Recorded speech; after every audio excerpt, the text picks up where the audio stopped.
विमल, पोलो, जोबा केसरी, हर पल मनाओ केसरी त्योहार। अब मैं सीधा अपने वरिष्ठ सहयोगी राजीव रंजन के पास जा रही हूँ। राजीव, बिहार में ये खूब मुद्दा उठाया, नतीजे बिल्कुल सिफर रहे, कोई इसका फायदा विपक्ष को नहीं मिला। संसद में ये बहस के रूप में ही सामने आया। अब सड़क से दिल्ली के रामलीला मैदान से जो हुंकार यहाँ कांग्रेस इंडिया गठबंधन के दलों को बिना न्योता देने, उनके बिना साथ जो ये मुद्दा उठाने जा रही है, कितना फायदा, कितनी दूर तलक की आवाज सुनाई देगी, क्या लग रहा है आपको?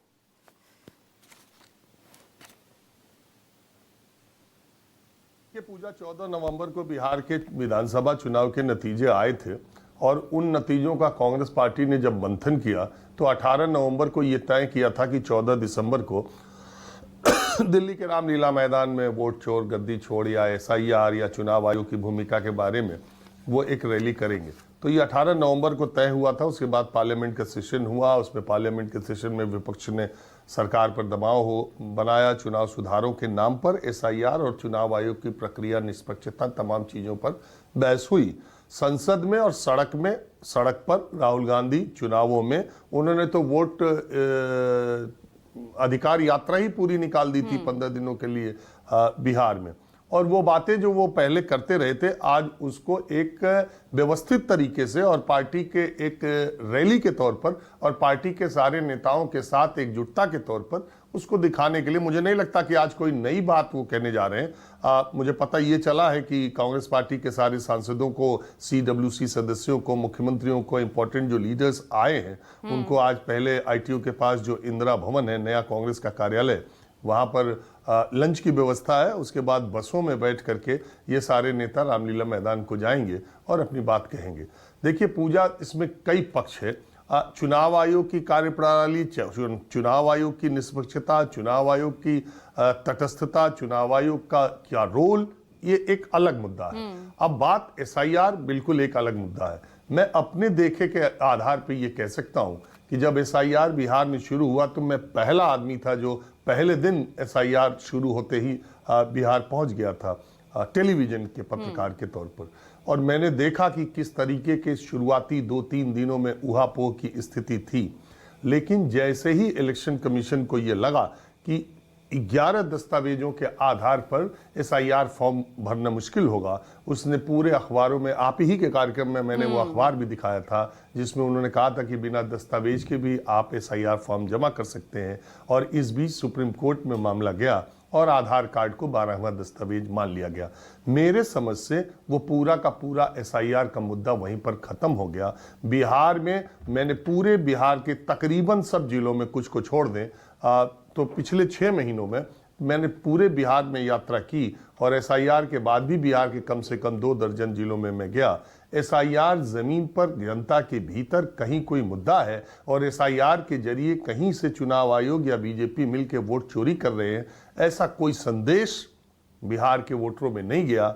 मेरा कार्यक्रम देख रहे बिहार के गांव, देहात, कस्बों के लोग और बिहार के वोटर इस बात की तस्दीक करेंगे।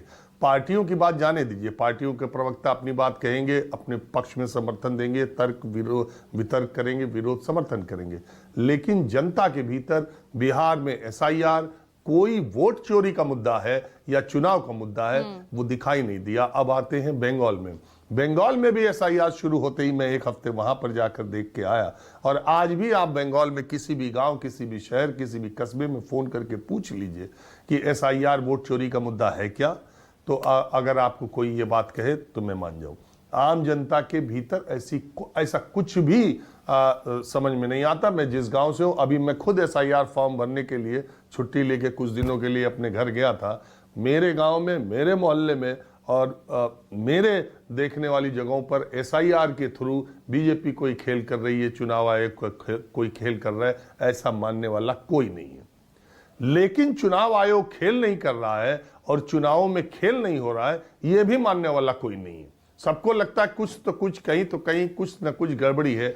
और ये विपक्ष जो लगातार सवाल उठाते जा रहा है चुनाव आयोग की तमाम ऐसे फैसले, तमाम ऐसी बातों को लेकर के कि लोगों के दिमाग में एक शंका, एक भ्रम पैदा हुआ है, चाहे वो विपक्ष के नेताओं की वजह से हुआ हो या चुनाव नतीजों की वजह से हुआ हो या बहुत सारी जो चुनाव आयोग के फैसले समय समय पर ऐसे आते रहे हैं जैसे मैं बार बार कहता हूं कि बिहार के इलेक्शन में 10,000 रुपए जाते रहे और इलेक्शन कमीशन देखता रहा।